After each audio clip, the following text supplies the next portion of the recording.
ভাই গো, আমার যেন আপনাদের মায়া হয় না। হ্যাঁ ভাই, আমি তো একটু অসুস্থ প্রতিবন্ধী। দেখেন না আমি গাড়িতে বইসা বইসা কত কষ্ট করে ভিডিও বানাই। তাহলে আপনারা কেন আমাকে একটু সাপোর্ট করেন না? একটু সাপোর্ট করবেন ভাই। আপনারা সবাই তো আমার ভাই বন্ধু, দেশে দেশের বাহিরে যারা আছেন প্রত্যেকে আমার ভাই বন্ধু। আপনাদের আপন করে নেন না আমাকে।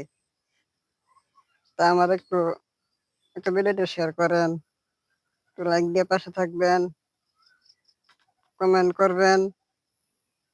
তাহলেই তো মনে করেন না ভাই ভালো লাগে, মনের মাঝে শান্তি লাগে যে না আমার সবাই ভালোবাসে, সবাই আমাকে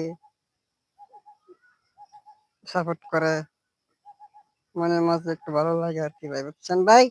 তাহলে সবাই একটু সাপোর্ট করেন। আপনাদের মাঝে এটাই তোমার চাওয়া। কি সুন্দর পরিবেশ দেখছেন, এমন পরিবেশ কি ঘরে বসে দেখতে পারবেন? আমি তো আগে ঘরে ছিলাম, এখন আল্লাহর রহমতে বাহিরে আসতে পারি, পরিবেশ গুলো আপনাদের মাঝে তুলে ধরতে পারি এবং নিজে উপভোগ করতে পারি। বিশাল সুন্দর একটা পরিবেশ, সবার জন্য ভিডিওটা করা। সবাই দেখবেন, অন্যকে দেখার সুযোগ করে দিবেন আমাকে, যেন বিশ্বের সবাই চিনে জানে অন্তত একটা প্রতিবন্ধী মানুষ এই যে আছে, এটা যেন বলতে পারে। ভালো থাকবেন, আল্লাহ হাফেজ।